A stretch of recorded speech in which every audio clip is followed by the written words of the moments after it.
আসসালামু আলাইকুম। সুপ্রিয় নার্সিং ভর্তি ইচ্ছুক ছাত্রছাত্রী ভাই ও বোনেরা, আজকে আমরা নার্সিং ভর্তি পরীক্ষার বিগত বছরের প্রশ্নগুলো খুব ব্যাখ্যা সহকারে বিশ্লেষণ করব, যাতে এই প্রশ্নগুলো থেকে যে কোনো ধরনের প্রশ্ন যদি তোমাদের ভর্তি পরীক্ষা আসে, যাতে তোমরা সঠিকভাবে সুন্দরভাবে অ্যান্সার করতে পারো। আজকে আমরা সুমন কোন সেশনের প্রশ্ন অ্যানালাইসিস করব?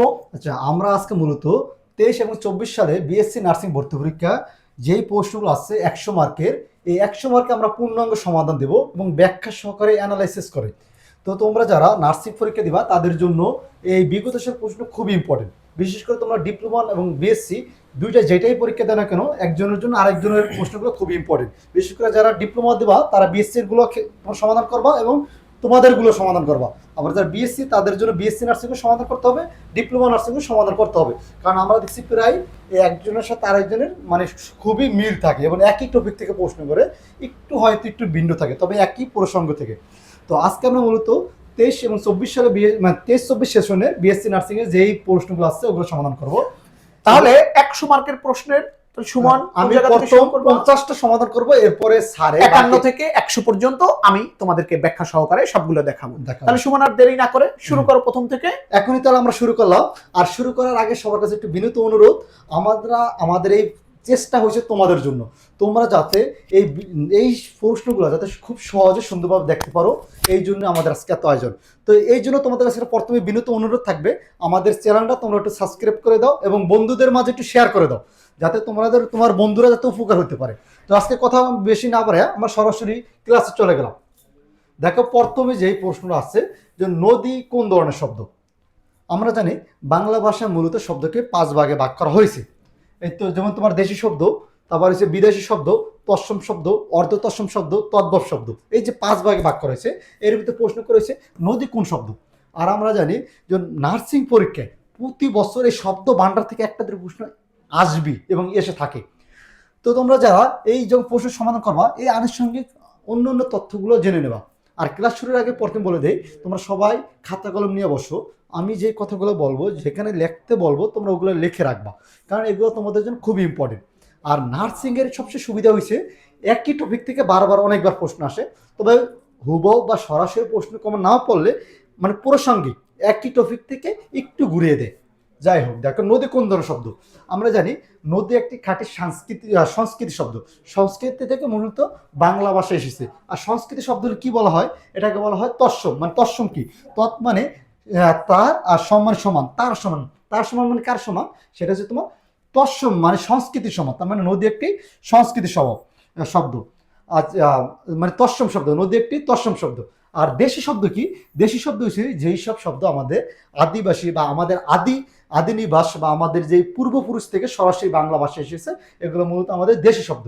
আর তদ্ভব শব্দ কি, যেই সব সংস্কৃতি শব্দ কিছুটা পরিবর্তিত হয়ে বাংলা ভাষায় এসেছে, এগুলো মূলত তদ্ভব শব্দ। আর বিদেশি শব্দ কি, বাংলাদেশ এই উপমহাদেশকে শাসন করার জন্য বিশ্বের বিভিন্ন প্রান্ত থেকে প্রায় অনেক জাতি, অনেক বিদেশে এসেছে, তাদের যে মুখের ভাষা সরাসরি বাংলা ভাষায় এসে নিজস্ব স্থান দখল করে নিছে, এগুলো মূলত বিদেশি শব্দ। যেমন তোমার ফার্সি শব্দ, আরবি শব্দ, তারপরে তোমার কি পর্তুগিজ শব্দ, অনেক শব্দ আছে না আমাদের ভান্ডারে। যেমন আমরা বাংলায় চেয়ার বাংলা কেদারা হয়, কিন্তু আমরা বাংলা কেদারা না বলে আমরা কি চেয়ার বলি। আবার তোমরা দেখো এই আপেল, আনারস, পেয়ারা, এই যে এগুলো কিন্তু বিদেশি শব্দ। আবার আরবি শব্দ হইতে পারে। যাই হোক, তার মানে বলছো এটা নদী কোন ধরনের শব্দ, নদী হচ্ছে একটা তৎসম শব্দ। এবং এগুলো তোমার পরীক্ষা আবার আসতেই পারে, হবো অনেক সময় আবার আসতে পারে এরকম যে তৎসম শব্দ কোনটি, নিশ্চিত কোনটি তৎসম শব্দ। ওখানে যে অপশন তুমি নদী দেখো তাহলে নদী হয়ে যাবে। পরের প্রশ্ন, কোনটি দেশি শব্দ। একটু আগে বললাম যে দেশি শব্দ মূলত যেগুলো আমাদের পূর্বপুরুষ থেকে বা আদি থেকে সরাসরি বাংলা ভাষায় এসেছে। দেখো প্রথম হচ্ছে বাদুর। বাদুর কি, বাদুর একটা দেশি শব্দ। এরপরে দেখো পর অপশনগুলো দেখো, শিশি। শিশি মানে কি, তোমার ছোট পাত্র বা কৌটা বলা যায়, যেগুলো মনে করে বিভিন্ন মানে জিনিস রাখার জন্য ছোট বোতল বা পাত্র। শিশি এটা হচ্ছে কি শব্দ জানো, এটা হচ্ছে মূলত ফার্সি শব্দ। এটা হচ্ছে মূলত ফার্সি শব্দ। এরপরে দেখো গরিব। গরিব কি, গরিব হচ্ছে তোমার আরবি শব্দ। গরিব হচ্ছে তোমার কি, আরবি শব্দ। কেরানি কি, কেরানি হচ্ছে তোমার পর্তুগিজ শব্দ।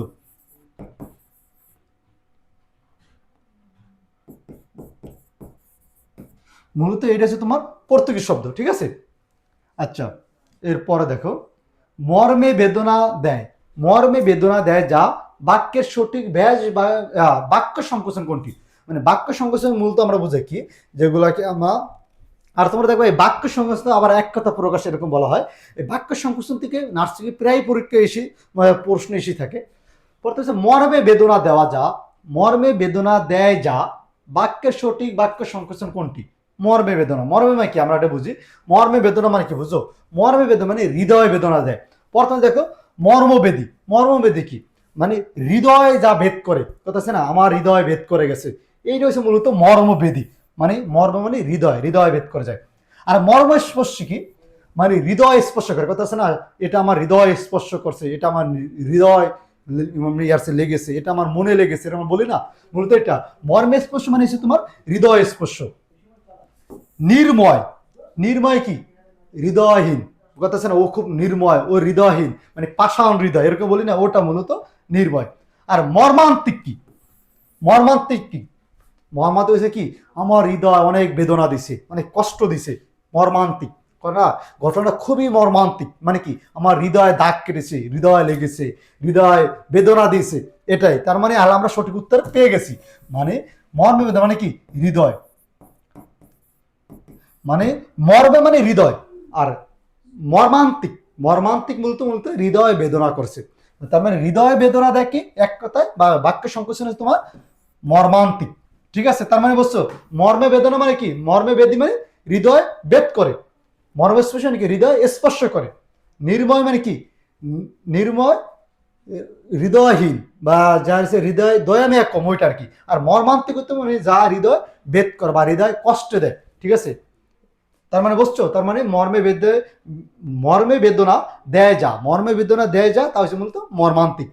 আচ্ছা, পরে দেখো কোনটি সমষ্টি, কোনটি সমষ্টি বিশেষ্যের উদাহরণ? সমষ্টি, সমষ্টি বোঝায় কি অনেকগুলো একত্রে বোঝায় না।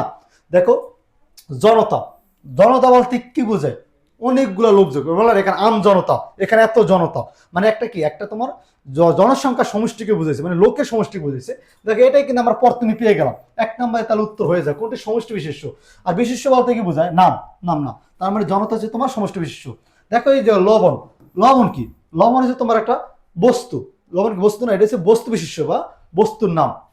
বিড়াল কি, বিড়াল কি, বিড়াল বোঝা যায় একটা জাত বোঝে না, বিড়াল জাতি, এটা কি বিড়াল মানে অনেক বিড়াল, বিড়াল জাতি। আর আকাশ কি, আকাশ হচ্ছে একটা বিশেষ্য নাম, এটা একটা বস্তু নাম বুঝাইছে। তার মানে এখানে একমাত্র সমষ্টি বিশেষ্য হয়েছে যে নাম বা সমষ্টি, অনেকগুলো সমষ্টি বুঝেছে একমাত্র জনতা, তার মানে এটাই আমাদের অ্যান্সার।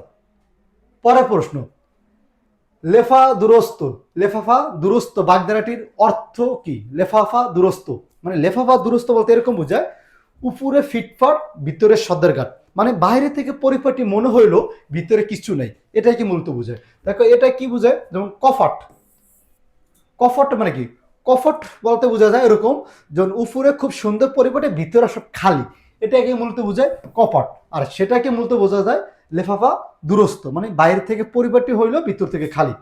আর হতবাগা কি, হতবাগাকে বলা হয় কি এক কথা বা বাগধারা এটা কি বলে, হতবাগাকে বলে আটকফল। আটকফল মানে কি হতবাগে, এটা তোমরা লিখে রাখতে পারো, আটকফল, আটকফল, আটকফল মানে কি তোমার হতভাগ্য।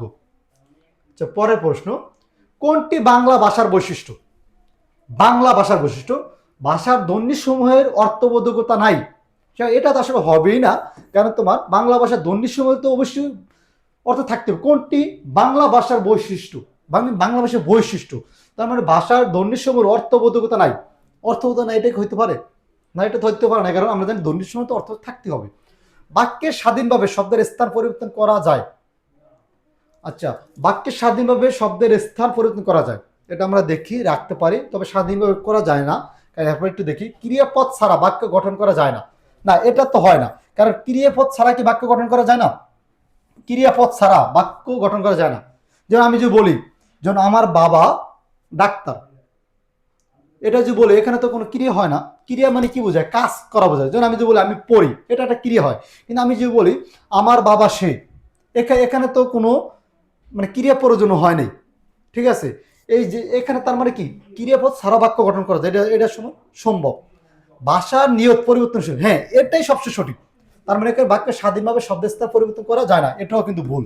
কারণ তুমি দেখো বাক্যে স্বাধীনভাবে শব্দের স্তর পরিবর্তন করা যায়, স্বাধীনভাবে কিন্তু তুমি করতে পারবে না, কারণ তোমার বাক্যের একটা সেন্টেন্স আছে। এখন আমি যদি বলি যখন আমি হাত দিয়ে ভাত খাই, আমি হাত দিয়ে ভাত খাই, এটা সুন্দর একটা কথা। আমি যদি বলি আমি, যেমন আমি খাই হাত ভাত, হয় না, কারণ শব্দ একই শব্দ কিন্তু আউলেন্যা বা অগোছালো হইলে কিন্তু তোমার সঠিক মনের ভাবটা প্রকাশ পায় না। এই জন্য তোমার বাক্যে অবশ্যই শব্দগুলো স্বাধীনভাবে তোমার যাবে না, তার একটা তার গঠন বা রুল ফলো করতেই হবে। আবার যদি আমি যদি বলি, যদি দেখো আমার কাছে 100 টাকা আছে, আমার কাছে 100 টাকা আছে, আমি যদি এটাকে যদি না লিখে যদি আমি লিখি আছে আমার টাকা 100, হবে? বাক্যতে সঠিক মনের ভাবটা প্রকাশ পায় না। এই জন্য তোমার বাক্যকে আসলে সঠিকভাবে বিয়ে করতে হলে কি স্বাধীনভাবে স্থান পরিবর্তন করা যায় না। তার মানে এখানে দেখো একমাত্র ভাষা নিয়ত হচ্ছে পরিবর্তনশীল। দেখো প্রতি ভাষায় তোমার কাল, স্থান, জাতি বিশেষে কিন্তু ভাষার পরিবর্তন হয়, পরিমার্জিত হয়। এই জন্য মূলত ভাষা একমাত্র নিয়ত ভাষা পরিবর্তনশীল। তার মানে এটাই হচ্ছে আমাদের অ্যান্সার। পরবর্তী প্রশ্ন, সদা সত্য কথা বলবে বাক্যটি কোন ধরনের? সদা সত্য কথা বলবে, সদা সত্য কথা বলবে, ভালো মানুষের সাথে চলবে, খারাপের সঙ্গ ত্যাগ করো। এই যে আমরা এই যে বললাম, এটা কি মূলত? এটা তোমাকে একটা উপদেশ দিছি আমি, যেমন তুমি সবসময় সত্য কথা বলবে, ভালো মানুষের সাথে থাকবে, অসৎ মানুষের সঙ্গ ত্যাগ করবে। এগুলো কি তোমাকে আদেশ উপদেশ দেওয়া হয়। আর আমরা জানি কি, যেসব শব্দে আদেশ উপদেশ দেওয়া হয় এবং আদেশ উপদেশ আদেশ নিষেধ করা হয়, এগুলো মূলত হয় আজ্ঞাসূচক শব্দ। এখানে ইচ্ছাসূচক শব্দ কি? ইচ্ছাসূচক বলে না, ইস আমি যদি ফাঁকি হতাম, ইচ্ছাসূচক। আর হ্যাঁ সূচক কি? যেগুলো মানে ইতিবাচক শব্দ, যেগুলো ভালো কথা হইতে পারে, এগুলো হচ্ছে মূলত হ্যাঁ সূচক। আর আবেগ সূচক কি? আবেগ, দুঃখ এই যে প্রকাশ করে, এগুলো মূলত আবেগ সূচক। যেমন না, বাহ কি সুন্দর দৃশ্য, এই যে বাহ বললাম, এটা একটা আমাদের আবেগ প্রকাশ পাইল। আবার যে বলি শিট কি দুঃখর দুঃখ বিষয় ঘটনা, বা বলো না কি দুঃখ, এই যে বললাম, এটাই মূলত একটা আবেগ। ঠিক আছে, তারা আবেগ বলতে মূলত বোঝায় তোমার এই যে কি আনন্দ, হতাশা যে প্রকাশ করে, এটা হচ্ছে আবেগ। আর ইচ্ছা মূলত কি তোমার প্রার্থনা। যেমন আবার যদি ইচ্ছা বলি, যেমন বলি যে আল্লাহ তোমার মঙ্গল করুক, এটা একটা ইচ্ছা বলতে হইতে পারে। তার মানে তোমার আজ্ঞা সুযোগ হচ্ছে তোমার সদা সত্য কথা বলবে এই শব্দ। আবার তুমি খারাপের সঙ্গে ত্যাগ করো, এটা তোমার আজ্ঞা সুযোগ শব্দ। আচ্ছা, পরের শব্দ দেখো, দুঃখ বিনা সুখ লাভ হয় কি মোহিতে। দুঃখ বিনা সুখ লাভ হয় কি মোহিতে। এখানে বিনা শব্দটি ব্যাকরণিক শ্রেণী নির্দেশ করে। মানে কোন শ্রেণীর ব্যাকরণে, এখানে বিনা শব্দের কোন ব্যাকরণিক শ্রেণী নির্দেশ করে? বিনা মানে কি? দুঃখ বিনা সুখ লাভ হয় কি, মানে দুঃখ বাদে কি সুখ লাভ হয়? বিশেষণ। আমরা বিশেষণ বলতে কি বুঝি? বাক্যে যখন তোমার কি করে, কর্তার মানে তোমার দোষ গুণ সংখ্যা অবস্থা পরিমাপ বোঝায়। বিশেষ্যের দোষ গুণ সংখ্যা বা পরিমাপ বোঝায়, এটা মূলত হয় বিশেষ্য। আর বিশেষ্য কি? কোনো কিছুর নাম বোঝায়। যেমন তোমার ঢাকা, কুমিল্লা, রাজশাহী, রহিম, কইম, জব্বার, এই যে নাম বোঝায়, বই, খাতা, কলম, এগুলো হচ্ছে তোমার বিশেষ্য। আর অনুসর্গ কি? অনুসর্গ যে শব্দের শেষে যুক্ত হয় আর একটা শব্দের সাথে গঠন করে। দেখো এখানে আবেগ না, দুঃখ বিনা আবেগও এটা হয় না, তার মানে অনুসর্গ। কারণ এখানে দেখো দুঃখের পরে সুখের সাথে একটা বাক্যের একটা সামঞ্জস্য রাখছে, এটা মূলত তোমার অনুসর্গ। ঠিক আছে, তার মানে এটা আমাদের উচ্চারণ হচ্ছে অনুসর্গ। কারণ তুমি দেখো এটা দুঃখের পরে ব্যবহৃত হয়ে সুখের আগে ভর্তি দেয়, দুইটার সাথে দুঃখ আর সুখের মধ্যে একটা মিল বন্ধন করছে, এই জন্য মূলত এটা হচ্ছে অনুসর্গ। পরে এখানে কেউ নেই, বাক্যটি কেউ শব্দটি কোন সর্বনাম? আমরা সর্বনাম বলতে কি বুঝি? সর্বনাম বলেছে যে মূলত ইংলিশে লেখা হয়েছে নাউনের পরিবর্তে যেটা বলে ওটা হচ্ছে প্রোনাউন। আর বাংলায় বললে বিশেষ্যের পরিবর্তে যেটা ওটা হচ্ছে সর্বনাম। যেমন আমার পরিবর্তনে যদি যেমন মনে করো কি বলে, আমি সুমনের পরিবর্তনে যদি আমি লিখি, অথবা যেমন কামালের পরিবর্তনে যদি লিখি সে লিখি, এটা হচ্ছে তোমার সর্বনাম। তার মানে এখানে কেউ নেই, বাক্যটি কোন ধরনের বাক্যটি কেউ শব্দে কোন ধরনের সর্বনাম? আস্থাবাচক সর্বনাম। আস্থাবাচক বলতে যেখানে আস্থা রাখা যায়। নির্দিষ্ট সর্বনাম তো বলতে বোঝায় নির্দিষ্ট করে বোঝাবে, জন্য এখানে নির্দিষ্ট। যেমন এখানে রহিম নেই, কেন মানে অথবা এখানে সে নেই, সে নেই বলতে একজনকে নির্দিষ্ট করে বোঝায়, এখানে সে হবে, এটা হবে নির্দিষ্ট এরকম। নির্দেশক সর্বনাম, না নির্দেশক সর্বগুলো তাকে নির্দেশ করবে, এটা হচ্ছে অনির্দিষ্ট সর্বনাম। দেখো কেউ নেই, কেউ নেই বলতে বোঝায় কি, মানে যে কেউ হইতে পারে, কেউ নেই বাস না, যদি ক্লাস রুমে কেউ নেই, কেউ নেই মানে কি ক্লাসে আমাদের অনেক ছাত্রছাত্রী ছিল, এখন তো কেউ নেই। অথবা এখানে অনেক লোক ছিল, যেন এখানে কেউ নেই, এখানে অনেক লোক ছিল এখন কেউ নেই, এখানে মানে কি কাউকে নির্দিষ্ট করে বুঝানি, এখানে অনেকের মাধ্যমে বুঝাইছি, তার মানে এটা বোঝায় এখানে অনির্দিষ্ট, তার মানে এখানে বোঝায় কি অনির্দিষ্ট, এখানে কেউ নেই বাক্যটি হচ্ছে কেউ অনির্দিষ্ট সর্বনাম, কেউ তো বোঝাই মানে কাউকে নির্দিষ্ট করে না, তারপরে এটা খুব সহজই আছে। কবর নাটকটি কোন পটভূমিতে রচিত? কবর। আর কবর এই কবরটা দেখলে দুটো মনে রাখবা, কবর একটা হচ্ছে নাটক, একটা হচ্ছে কবিতা। কবর কবিতাটা মূলত হচ্ছে জসীমউদ্দিনের বিখ্যাত একটা কবিতা, আর কবর নাটকটা হচ্ছে মূলত মনির চৌধুরীর লেখা, এটা একটা নাটক। আর নাটকটা মূলত 1952 সালের ভাষা আন্দোলন নিয়ে, ঠিক আছে, 1952 সালে ভাষা আন্দোলনের সময় এই সে জেলে বসে 21শে ফেব্রুয়ারিকে উজ্জীবিত করার জন্য এই কবর নাটকটা মূলত লেখেন। আর এটা খুব একটা বিখ্যাত নাটক, আর এটা হচ্ছে মূলত ভাষা আন্দোলনের ইয়েতে লেখা। আর তেবাগ আন্দোলনটা হচ্ছে মূলত তোমার 1946-47 দিকে মূলত বাংলা যে বর্গ চাষিরা তাদের একটা আন্দোলন আর কি। আচ্ছা, আর যে মুক্তিযুদ্ধ আন্দোলন তো বুঝি, এটা হচ্ছে 1971 সালে আমরা যে দেশের স্বাধীনতার জন্য, আমরা যে স্বাধীনের জন্য বা মুক্তির জন্য যে আন্দোলন করছে, এটাতে মূলত মুক্তিযুদ্ধ। আর এটা হচ্ছে কত সালে? 1971 সালে। আর মুক্তিযুদ্ধের ভিত্তিতে অনেক উপন্যাস নাটক আছে, তবে কিন্তু এই কবর নাটক মুক্তিযুদ্ধের সাথে কোনো সম্পর্ক নেই, ঠিক আছে, এটা অনেকে গুলিয়ে ফেলো। বৃক্ষ শব্দের সমার্থক শব্দ কি? বৃক্ষ শব্দ মানে কি বোঝায়? বৃক্ষ শব্দ বলতে বোঝায় গাছ, উদ্ভিদ, এগুলাকে। তার মানে দেখো বৃক্ষ, তটবী, তটবী মানে গাছ বা তোমার বৃক্ষ বোঝায়, ঠিক আছে, উদ্ভিদ বোঝায়। আচ্ছা, কোল্ড ওয়ার শব্দের পরিভাষা শব্দ কি? কোল্ড ওয়ার, কোল্ড ওয়ার মানে স্নায়ু যুদ্ধ। স্নায়ু যুদ্ধ কি? যেখানে কোনো অস্ত্র দিয়ে সরাসরি কোনো যুদ্ধ হয় না, অস্ত্রের মাধ্যমে বা খুন খারাপি বা তোমার মারামারি হয় না, হাতে মারামারি হয় না, বা কোনো বোম ফেলানো হয় না, অস্ত্র ধরা হয় না, শুধু তোমার মানে মস্তিষ্কভাবে যুদ্ধ, মানে স্নায়ু যুদ্ধ যেটা বলে, যেমন তোমার কথার যুদ্ধ বা মন থেকে যুদ্ধ। যেমন আমি তোমার যেমন এখন তো ভোট চলতেছে, নির্বাচন, হয়তো অনেকে একজনের বিপক্ষে একজনের যেই মানে মনস্তিকভাবে যে আমরা একজন বিপক্ষে একজন পক্ষে থাকি, এই যে যুদ্ধ, এটাই মূলত হচ্ছে কোর্ট ওয়ার বা স্নায়ু যুদ্ধ, ঠিক আছে। আর বাকযুদ্ধ তো বোঝায় মনে করে কথার যুদ্ধ, এটাই আর কি। আচ্ছা, সুউপসর্গটি কোন অর্থে ব্যবহৃত হয়? সু মানে বোঝায় কি? ভালো দিক, বলি না, যেমন সুসময় আসছে, সুসময়ের বন্ধুর অভাব নেই, সুসময় মানে ভালো অর্থে প্রকাশ করে। সম্পূর্ণ অর্থে না, সম্পূর্ণ অর্থে তো প্রকাশ হয় না, পূর্ণতা তাও না, উত্তম, হ্যাঁ উত্তম অর্থে হয়, যেমন উত্তম অর্থে মানে বলো না সুসময়, তার মানে উত্তম মানে ভালো সময়, সুসময় আর কি। আর পূর্ণ অর্থে তোমার কি কি কি বোঝা যায়? যেমন সম্পূর্ণ, সম্পূর্ণ বোঝায়, বা পূর্ণ অর্থে, সম্পূর্ণ অর্থে এটা হয় না। কোন বানানটি শুদ্ধ? দেখো এখানে অধ্যয়নে কিন্তু অধ্যয়নে কিন্তু আকার হয় না, এটাও ভুল। অভিশপ্ত, এটাও ভুল, কারণ অভিশপ্ত আমরা জানি পেটকার শব্দে লিখতে হয়। তার মানে এখানে অনুকূলটাই আছে শুদ্ধ, অনুকূল শুদ্ধ।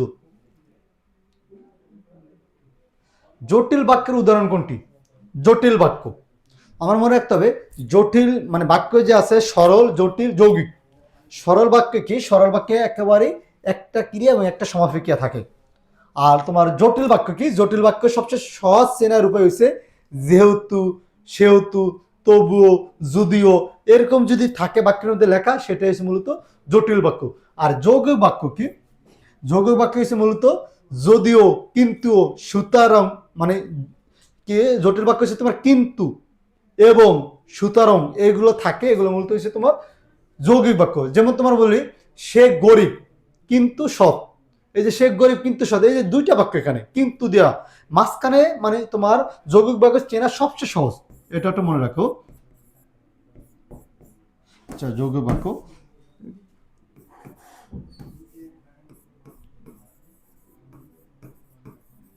যৌগিক বাক্যে সবচেয়ে সহজ হয়েছে কিন্তু থাকবে, কিন্তু থাকবে, সুতরাং থাকবে, সুতরাং থাকবে এবং থাকবে, এরকম যদি থাকে আবার ও থাকতে পারে।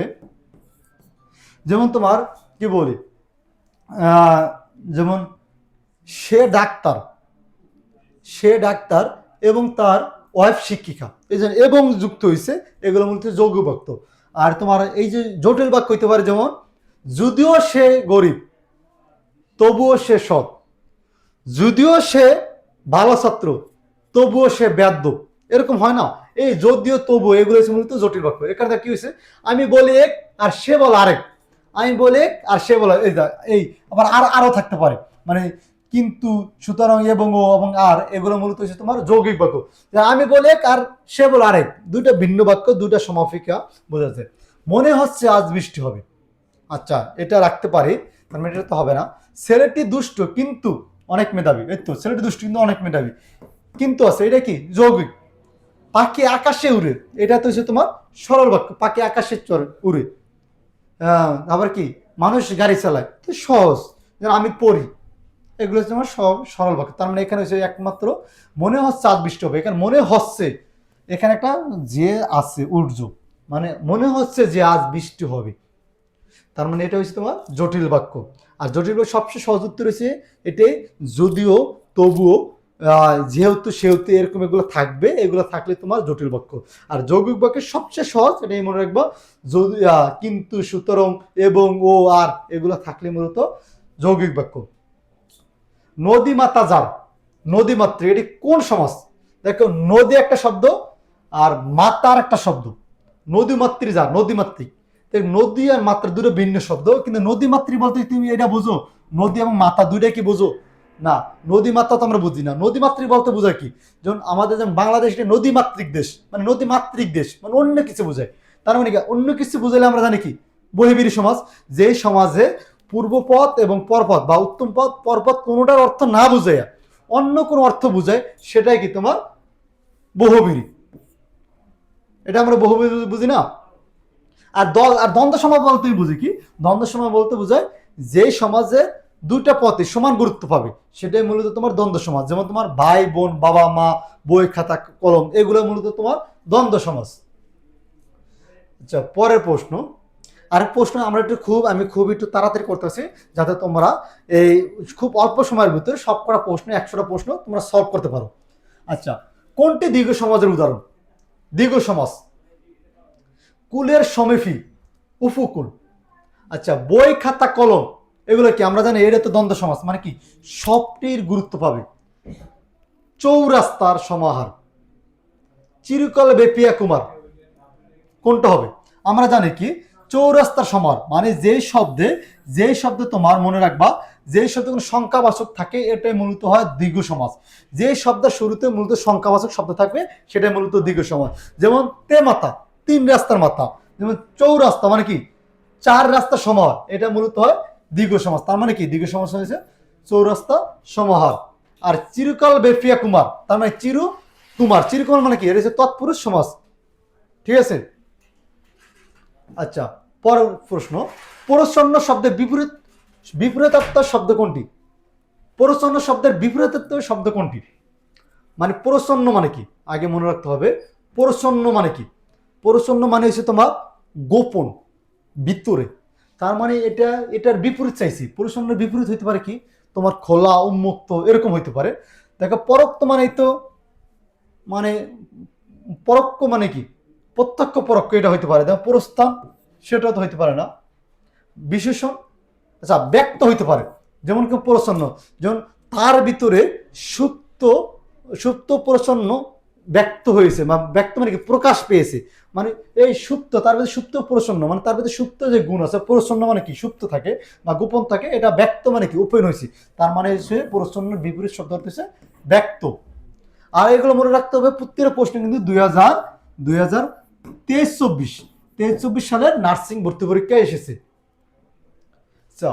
কোনটি বাংলা ক্রিয়াপত্যের উদাহরণ? বাংলা ক্রিয়াপত্যের উদাহরণ আমরা বাড়ি জানি কি, ক্রিয়াপত্য মানে কি, যেগুলো বাংলা মানে সেই শব্দগুলো ক্রিয়ার সাথে প্রত্যয় যুক্ত হয়, সেটা মূলত হয় তোমার ক্রিয়াপত্যয়। দেখো ফল প্লাস অন মানে কি ফলন, ফলন, ফল প্লাস অন মানে কি ফলন, মানে একটা কাজের ফলন হয়েছে, সৃষ্টি করছে। তার মানে কি, এটা হচ্ছে তোমার ফলন। তার মানে বাংলা কোনটা কি হতে হয়, এটা হচ্ছে ফলন। আচ্ছা, মনোরম শব্দের সন্ধি বিচ্ছেদ কোনটি? মনোরম শব্দের একটা কথা মনে রাখবা, যেমন এই সন্ধি দেখছি নার্সিংয়ে প্রায় একই টপিক বারবার আসে, এটার জন্য এখনই খাতা কলম ছোট্ট করে লিখে রাখো, তিন সরব,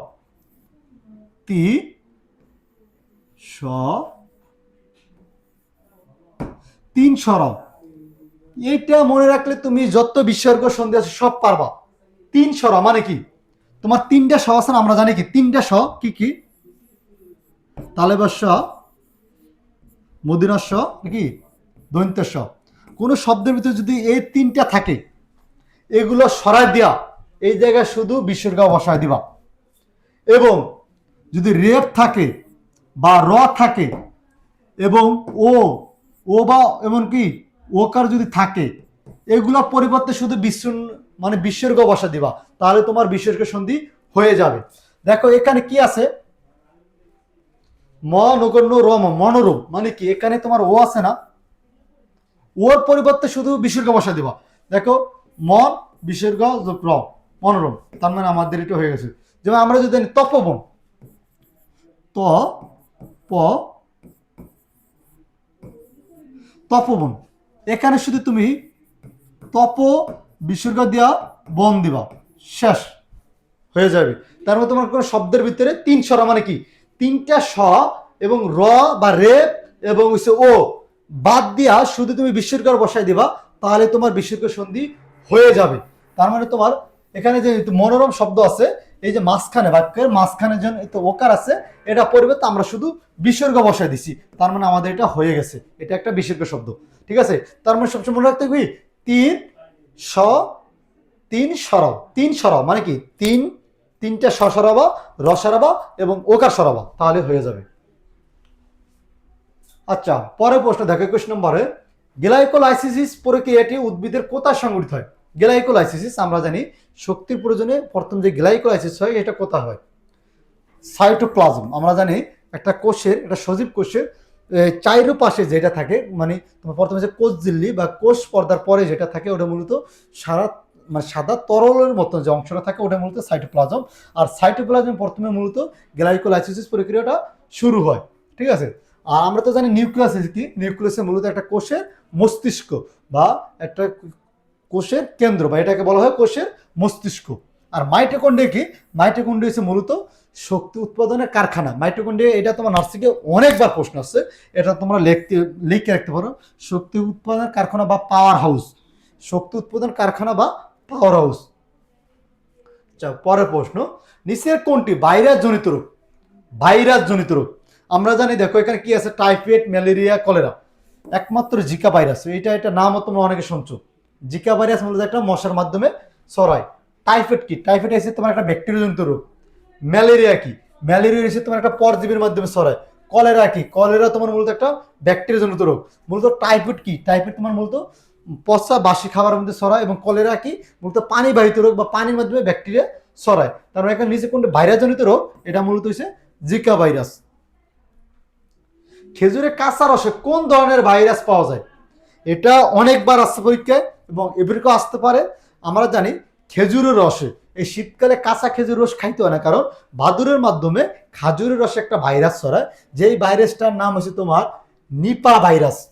আর নিপা ভাইরাসে যদি হয়, মানুষের মৃত্যুবরণ করা অনেকটাই কনফার্ম হয়ে যায়, কারণ নিপা ভাইরাস মূলত মানুষের সরাসরি মস্তিষ্ক ক্ষতি করে বা মস্তিষ্ক আঘাত করে, এই কারণে মানুষের মৃত্যুবরণ হইতে পারে। আর তার মানে হচ্ছে তোমার খেজুরের রস কোথায়, খেজুর কাঁচা রসে কোন ধরনের ভাইরাস থাকে, এটা হচ্ছে তোমার নিপা ভাইরাস। সরাসরি বাইর হতে ভিতরের অঙ্গ দেখার প্রক্রিয়া কোনটি? সরাসরি আমরা তো এখন অনেকে জানি, যখন সরাসরি বাইরে থেকে একটা মানুষ, আমার ভিতরে যদি কোনো রোগ টোগ থাকে, সরাসরি যেই তোমার স্ক্যানার করা হয়, ভিতরের অঙ্গ দেখা যায়। দেখো সরাসরি বাইরে হতে ভিতরের অঙ্গ দেখার প্রক্রিয়া কোনটি? আমরা জানি সিটি স্ক্যান। সিটি স্ক্যান মাধ্যমে একটা মেশিনের মাধ্যমে বডিটা দিলে বাইরে থেকে ভিতরের অঙ্গ প্রত্যঙ্গগুলো দেখা যায়। আর ইসিজিতে মূলত করা হয় কি কারণে? তোমার হৃদস্পন্দন দেখার জন্য, যখন কোনো অপারেশন করার আগে বা করার জন্য হৃদস্পন্দন ঠিক আছে কিনা বা পাম্প ঠিক মতো করে কিনা, এটা মূলত দেখার জন্য ইসিজি করা হয়। সরি ইসিজিআই। হ্যাঁ, আচ্ছা, কুষ্ঠরোগ সম্পর্কে নিশ্চয় কোনটি সঠিক? কুষ্ঠরোগ ফাঙ্গাস জনিত রোগ, হরমোন অভাবজনিত রোগ, ব্যাকটেরিয়া জনিত রোগ, ভাইরাস জনিত রোগ। আমরা জানি কুষ্ঠরোগ মূলত একটা ব্যাকটেরিয়া জনিত রোগ। এটা এই কুষ্ঠরোগের সাথে মূলত ফাঙ্গাস হরমোনের কোনো সম্পর্কই নাই। আর ভাইরাস আর ব্যাকটেরিয়া মনে রাখবা, কুষ্ঠরোগ একটা হচ্ছে মূলত ব্যাকটেরিয়া জনিত রোগ। হৃৎপিণ্ড কোন ধরনের পেশি দ্বারা গঠিত? হৃৎপিণ্ড আমাদের মানুষদের সবচেয়ে গুরুত্বপূর্ণ একটা অঙ্গ হচ্ছে কি? হৃৎপিণ্ড বা হার্ট, যেটাকে আমরা বলি হার্ট। আর হার্টে কোন ধরনের পেশি দ্বারা? বিশেষ ধরনের অনৈচ্ছিক পেশি, বিশেষ ধরনের ঐচ্ছিক পেশি, ঐচ্ছিক পেশি, অনৈচ্ছিক পেশি। আমরা জানি কি ঐচ্ছিক পেশি মানে বলতে কি বোঝায়? যেসব পেশি আমরা ইচ্ছা মতো লড়াইতে পারি, যেমন আমার হাতের মাসুল, যেমন আমি আমার ইচ্ছা মতো আমি এটা লড়াইতে পারি, নাড়াচড়া করতে পারি, এই জন্য এটা হচ্ছে মানে ঐচ্ছিক পেশি, আমার ইচ্ছা মতন হয়। আর অনৈচ্ছিক পেশি কি? অনৈচ্ছিক পেশি হচ্ছে যেগুলো আমার ইচ্ছা মতে নড়ানো যায় না, যেমন তোমার হার্ট, লিভার, এগুলোকে আমার ইচ্ছা মতো লড়াইতে পারি? পারি না, এটা হচ্ছে অনৈচ্ছিক। তবে হার্টের বিষয় বা হৃৎপিণ্ডের বিষয় হচ্ছে তোমার বিশেষ ধরনের অনৈচ্ছিক পেশি দ্বারা। কারণ তোমার দেখবা একমাত্র হৃৎপিণ্ড জন্মের শুরু থেকে মৃত্যুর আগ দিন মানে মৃত্যু পর্যন্ত অনবরত কোনো স্টপ না, নন স্টপ, এটা চলতেই থাকে। এটা তোমার এবং এটার প্রতি আমাদের কোনো নিয়ন্ত্রণ নাই। যেমন আমি চাইলে 2 মিনিট হাতটা বন্ধ করে রাখতে পারবো না, হাতের যে সংকোচন বন্ধ করতে রাখবো না। এটা যে চাইলে যে পেশিগুলো আছে এগুলো মূলত বিশেষ ধরনের অনৈচ্ছিক পেশি, এটা তার ইচ্ছা মতো চলবে। আর এটা যখন বন্ধ হয়ে যাবে তখন আমার আর এই দেহে কোনো প্রাণ থাকবে না। তার মানে হচ্ছে হৃৎপিণ্ড কোন ধরনের পেশিদের গঠিত? এটা হচ্ছে বিশেষ ধরনের অনৈচ্ছিক পেশি। অনৈচ্ছিক আর ইচ্ছিক তারা বলছো, ইচ্ছিক মানে যেটা আমরা ইচ্ছা মতো মানে নাড়াইতে পারি, আর অনৈচ্ছিক বলতে যেটা আমরা নাড়াইতে পারি না। পরের প্রশ্ন, নিচের কোন গ্যাস অ্যাসিডধর্মী? অ্যাসিডধর্মী বা অম্লধর্মী? অ্যাসিডধর্মী বা অম্লধর্মী কোনটা? Carbon monoxide, nitrogen, hydrogen. আচ্ছা, নাইট্রোজেন হাইড্রোজেন কিন্তু তোমার মূলত আমরা জানি গ্যাস হিসাবে থাকি। এটার সাথে তাহলে কোনো অম্লীয় বা অ্যাসিডের ভিতরে কোনো আমরা ভাগ না করি।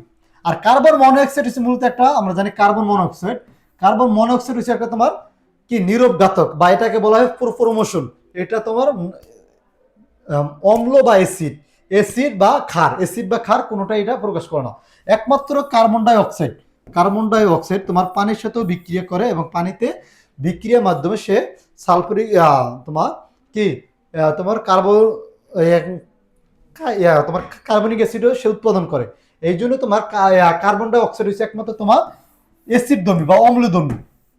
কার্বন ডাই অক্সাইড হচ্ছে তোমার অ্যাসিডধর্মী বা অম্লধর্মী। অ্যান্সার হচ্ছে কার্বন ডাই অক্সাইড। তড়িৎ বিশ্লেষণের সূত্র কে আবিষ্কার করেন? তড়িৎ বিশ্লেষণ আমরা জানি তড়িৎ বিশ্লেষণে দুইটা গুরুত্বপূর্ণ সূত্র আবিষ্কার করে মাইকেল ফ্যারাডে। এবং ফ্যারাডে এই তড়িৎ বিশ্লেষণ অনেক মানে আমরা যে তড়িৎ নিয়ে গবেষণা করি, আজকের যেই প্রযুক্তি, এই যে আমরা ব্যাটারি মিটারে যেই আমাদের যেই তড়িৎ রসায়ন, তড়িৎ বিশ্লেষণে তার ভূমিকা অনেক বেশি। আর মেন্ডেলিভ হচ্ছে তোমার মূলত পর্যায় সারণীর জন্য যে বিখ্যাত। নিউটন মূলত গতিবিদ্যার জন্য বিখ্যাত। গ্যালিলিও মূলত পরন্ত বস্তুর সূত্রের জন্য বিখ্যাত। ঠিক আছে,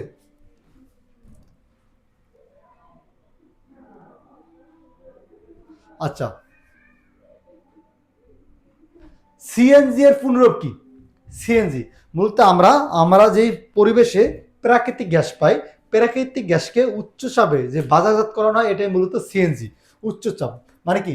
কম্প্রেসার, ন্যাচারাল গ্যাস। দেখো 3টে প্রায় গ্যাস লেখা দেখছো এখানে, দেখো ন্যাচারাল বোন আছে, ন্যাচারাল মানে প্রাকৃতিক, কম্প্রেসার ন্যাচারাল গ্যাস মানে সিএনজি। আর প্রাকৃতিক গ্যাসের মনে রাখবা, প্রাকৃতিক গ্যাসের মূল উৎস হচ্ছে মিথেন। আর প্রাকৃতিক গ্যাসে মিথেনে থাকে প্রায় তোমার 78%। এর থেকে এক্সট্রা তথ্য লিখে রাখবা। জারণ বিক্রিয়া নিচের কোনটি ঘটে? আমরা জানি জারণ মানে সারণ বা বর্জন করা। মানে জারণে কি করে? তোমার ইলেকট্রন ছাড়বে, তাই তো? ইলেকট্রন গ্রহণ করে না, বিজারণে ইলেকট্রন গ্রহণ করে। আর জারণ মূলত ইলেকট্রন বর্জন করে বা ইলেকট্রন সারণ করে। তার মানে তোমার অ্যান্সার হয়েছে গ নাম্বার, ইলেকট্রন বর্জন বা ইলেকট্রন ছাড়ে। জারণ মানে সারণ, একটা সংখ্যা মনে রাখবা, জারণ মানে সারণ। তোমার পড়তে থাকো, মুখস্থ করতে থাকো। জারণ মানে সারণ, মানে তোমার জারণ বিক্রিয়ায় তোমার কি করে? তোমার ইলেকট্রন বর্জন করে বা ছাইড়িয়ে দেয়। আর তোমার কি করে জারণ বিক্রিয়া মূলত তোমার, আর বিজারণে এটা তোমার যায় ইলেকট্রন গ্রহণ করে। আচ্ছা, পরের প্রশ্ন, কোনটি বৃদ্ধি পেলে নিউক্লিয়াসের ধনাত্মক আধান বৃদ্ধি পায়? কোনটি বৃদ্ধি পেলে নিউক্লিয়াসের, আমরা জানি কি পরমাণু, একটা যদি পরমাণু ধরি, পরমাণুর কেন্দ্রে থাকে কি, পরমাণুর কেন্দ্রে থাকে আমরা জানি কি থাকে প্রোটন এবং নিউট্রন, এবং এই যে এটার কেন্দ্র করে চারিপাশে ঘুরতে থাকে কি তোমার ইলেকট্রন, ইলেকট্রন থাকে কি তোমার নেগেটিভ ধর্মী, আর তোমার কেন্দ্র থাকে কি তোমার পজিটিভ ধর্মী এসে কি তোমার প্রোটন, আর নিউট্রন থাকে কি তোমার আধানহীন, আর কোনো আধান নাই। আচ্ছা, নিচের কোনটি বৃদ্ধি পেলে নিউক্লিয়াসের ধনাত্মক, এটা কইছে কি ধনাত্মক আধান বৃদ্ধি পায়? ধনাত্মক আধান, ধনাত্মক মানে কি নিউক্লিয়াসের কেন্দ্রে থাকে কি তোমার প্রোটন এবং নিউট্রন। প্রোটনকে আবার বলা হয় কি তোমার পারমাণবিক সংখ্যা, মানে আমরা জানি কোনো মৌলের প্রোটন সংখ্যা বৃদ্ধি পেলে বা পারমাণবিক সংখ্যা বৃদ্ধি পেলে কি মৌলের তোমার কি তোমার মৌলের আয়তন বৃদ্ধি পায়। আচ্ছা, পারমাণবিক আয়তন পারমাণবিক সংখ্যা বৃদ্ধি পায়, তার মানে কি কোনটি বৃদ্ধি পেলে নিউক্লিয়াসের ধনাত্মক আধান বৃদ্ধি পায়? পারমাণবিক আয়তন, পারমাণবিক সংখ্যা, পারমাণবিক আমরা জানি পারমাণবিক সংখ্যা আর প্রোটনের সংখ্যা কি সেম, আর তোমার পারমাণবিক সংখ্যা কি তোমার ধনাত্মক আধান বিশিষ্ট মানে প্লাস ধর্ম, আর তোমার নিউট্রন আর হচ্ছে কি ইলেকট্রন, ইলেকট্রন থাকে কি তোমার নেগেটিভ, আর তোমার পজিটিভ হচ্ছে একমাত্র প্রোটন, আর প্রোটনকে বলা হয় কি পারমাণবিক সংখ্যা। পারমাণবিক সংখ্যা তার মানে তোমার নিউক্লিয়াসের কোন নিউক্লিয়াসের তার ধনাত্মক আধান বৃদ্ধি পেলে কি বৃদ্ধি পাবে তোমার পারমাণবিক সংখ্যা, অর্থাৎ নিউক্লিয়াসের যদি প্রোটন সংখ্যা বৃদ্ধি পায় তাহলে তোমার পারমাণবিক সংখ্যা বৃদ্ধি পাবে। অভিকর্ষ ত্বরণের মান কোথায় সর্বাধিক? অভিকর্ষ ত্বরণ, অভিকর্ষ ত্বরণের মান আমরা জানি কি 9.8 মিটার পার সেকেন্ড, তবে আর এই অভিকর্ষ ত্বরণের মান কোথায় সর্বাধিক? আমরা জানি মেরু অঞ্চলে সর্বাধিক, মেরু অঞ্চলে সর্বাধিক, এবং সর্বনিম্ন হয়েছে তোমার বিষম অঞ্চলে, সর্বনিম্ন হয়েছে তোমার বিষম অঞ্চলে। পর্বতের চূড়ায় আরোহণ করলে শ্বাসকষ্ট হয় কেন? যদি কোনো মানুষ কোনো ব্যক্তি পর্বত উঁচু ওঠে বা যত উপরে উঠতে থাকবে ওই জায়গায় আমরা জানি উপরে বায়ুর চাপ কম থাকে এবং অক্সিজেনের ঘনত্ব কম থাকে, এই অক্সিজেন ঘনত্ব কম থাকে অথবা বায়ুর চাপ কম থাকার কারণে মূলত আরোহণে শ্বাসকষ্ট হয়। তাহলে থাকে এখানে আছে কি বায়ুর চাপ কম থাকে, বায়ুর চাপ কম অথবা তোমার অক্সিজেনের ঘনত্ব কম থাকে বা অক্সিজেন কম থাকে, এই জন্য মূলত শ্বাসকষ্ট হয়। তার মানে উপরে ঠান্ডা কারণ না, উপরের বায়ুর চাপ বেশি, এটাও না উপরে বায়ুর চাপ বায়ুর ওজন বেশি, তার মানে হচ্ছে উত্তর হচ্ছে উপরের বায়ুর চাপ কম। দুধে কোন ধরনের অ্যাসিড থাকে? দুধে আমরা জানি দুধে ল্যাকটিক অ্যাসিড থাকে, দুধে বলতে ল্যাকটিক অ্যাসিড থাকে। সাইট্রিক অ্যাসিড থাকে কিতে? কমলা লেবুতে, কমলা লেবুতে। তারপরে যে টার্টারিক অ্যাসিড থাকে কিতে? তেঁতুলে, টার্টারিক অ্যাসিড থাকে কিতে? তেঁতুলে। মস্তিষ্কের আবরণের নাম কি? মস্তিষ্কের আবরণ, মস্তিষ্কের আবরণকে মূলত বলা হয় আমাদের মস্তিষ্কের চারিপাশে যে পর্দা বা আবরণ থাকে এটাকে বলতে হয় মেনিনজেন্স, মেনিনজেন্স। আর পেরিকার্ডিয়াম বলা হয় কি? পেরিকার্ডিয়াম তো অনেকেই জানো, পেরিকার্ডিয়াম মূলত বলা হয় হৃৎপিণ্ডের আবরণকে, হৃৎপিণ্ড বা হাড়ের আবরণকে বলা হয় পেরিকার্ডিয়াম। এটা তোমরা লিখে রাখতে পারো, এটাও দেখছো অনেকবার পরীক্ষা আসছে। হৃৎপিণ্ড, হৃৎপিণ্ড, হৃৎপিণ্ডের আবরণকে বলা হয় মূলত তোমার পেরিকার্ডিয়াম। মানবদের জন্য উপকারী কোলেস্ট্রল কোনটা? মানবদের জন্য উপকারী কোলেস্ট্রল আমরা জানি কি HDL বা হাই ডেনসিটি কি লিপোপ্রোটিন। আচ্ছা, ক্লোরোফিল বিহীন উদ্ভিদের নাম কি? ক্লোরোফিল বিহীন আমরা জানি যেসব উদ্ভিদের ক্লোরোফিল থাকে না তারা তাদের নিজের খাদ্য নিজে তৈরি করতে পারে না, আর উদ্ভিদ তার নিজের খাদ্য নিজে তৈরি করতে পারে কেন? তার ক্লোরোফিলের কারণে। কারণ আমরা জানি যেসব উদ্ভিদের ক্লোরোফিল থাকে তারা সূর্য আলোর উপস্থিতিতে নিজের খাদ্য নিজেরা তৈরি করতে পারে। যেমন আমরা জানি ফনারা কিন্তু ক্লোরোফিল থাকে এবং তারা নিজের খাদ্য নিজে তৈরি করে, মস এবং শোভল তিনটেই, এবং শোভলও তারা নিজের খাদ্য নিজে তৈরি করে। একমাত্র ছত্রাক তারা তাদের নিজের খাদ্য নিজেরা তৈরি করতে পারে না, কারণ তাদের ক্লোরোফিল থাকে না। তার মধ্যে হচ্ছে ক্লোরোফিল বিহীন উদ্ভিদ হচ্ছে যায় কোনটা? এটা হচ্ছে তোমার ছত্রাক। আর ছত্রাক কিন্তু এক ধরনের উদ্ভিদ, ঠিক আছে, এবং ছত্রাক তাদের নিজের খাদ্য নিজেরা তৈরি করতে পারে না, কার কারণে তাদের কোনো ক্লোরোফিল থাকে না। আর ক্লোরোফিল কি? ক্লোরোফিল হচ্ছে তোমার উদ্ভিদের পাতায় থাকে, পাতায় থাকে, এবং এটার মাধ্যমে মূলত সূর্য আলোর সাহায্যে তোমার কি করে তারা নিজের খাদ্য নিজেরা তৈরি করতে পারে। নিচে কোনটি মনোস্যাকারাইড? মনোস্যাকারাইড মানে কি? যখন কোনো মৌলকে এক বা একের অধিক ভাগ করা যায় তখন তাকে বলা হয় মূলত মনোস্যাকারাইড। এখানে দেখো একমাত্র এখানে গ্লুকোজ আছে, গ্লুকোজকে তোমার একের অধিকে ভাগ করা যায়, তার মানে এটা হচ্ছে তোমার মনোস্যাকারাইড। থার্মোমিটার পারদ ব্যবহার করা হয় কেন? থার্মোমিটার পারদ ব্যবহার করা হয় কেন? আমরা জানি পারদ হচ্ছে যে তোমার একটা তরল ধাতু, এটাও ঠিক। পারদ ধাতু মানে পারদ ধাতু তোমার অল্প তাপে অনেক আয়তন বৃদ্ধি পাইতে পারে, যোগ আছে এই আছে অল্প তাপে অনেক আয়তন বৃদ্ধি পেতে পারে এবং এটার তাপ ক্ষমতা খুবই বেশি এবং তোমার এটা কি করে, তোমার এটা কাছে ভিতরে লেগে থাকে না, পারদ কিন্তু কাছে লাগে না এবং এটা কাছের মাধ্যমে খুবই স্পষ্ট দেখা যায়। এই কারণে মূলত থার্মোমিটারে পারদ ব্যবহার করা হয়। তার মানে এখানে আমাদের অপশন আছে কোনটা? এটাই মূলত তাপের আয়তনে মানে অল্প তাপে আয়তন অনেক বৃদ্ধি পায় এবং এটা কাছের সাথে লাগেও না। সমুদ্রের পানিকে নীল দেখা কেন? সমুদ্র পানি আমরা জানি সূর্য থেকে যখন আলো পড়ে সমুদ্রের পানিতে যখন ফলে তখন পানির কণায় আলোকে বিক্ষেপণ করে বা ছড়িয়ে দেয়, এই কারণে মূলত আমরা নদীর পানিকে বা সমুদ্রের পানিকে নীল দেখি। এটা কোনটা হয়েছে তাহলে? আপাতত সূর্যের রাশির বিক্ষেপণ মানে তোমার সূর্যের রাশিগুলোকে পানির কণা বিক্ষেপণ ঘটায়, এই কারণে মূলত পানি আমরা নীল দেখি। পৃথিবীর পৃষ্ঠে কোন বস্তুর ভর 70 কিলোগ্রাম হলে মঙ্গল পৃষ্ঠে একটি বস্তুর ভর কত হবে? সবসময় মনে রাখতে হবে ভর যখন বলবি বস্তুর ভর পৃথিবীর যেখানেই নেওয়া না কেন বস্তুর ভরে কখনোই পরিবর্তন হয় না। দেখো প্রশ্ন কিন্তু ফিজিক্স থেকে, তোমরা যারা নার্সিং স্টুডেন্ট আমি জানি তোমরা ফিজিক্সের স্টুডেন্টকে খুবই ভয় পাও, মানে ফিজিক্স টপিককে খুব ভয় পাও। হিসাব করে ফিজিক্সে অনেক ম্যাথ আছে, অনেক কিছু আছে।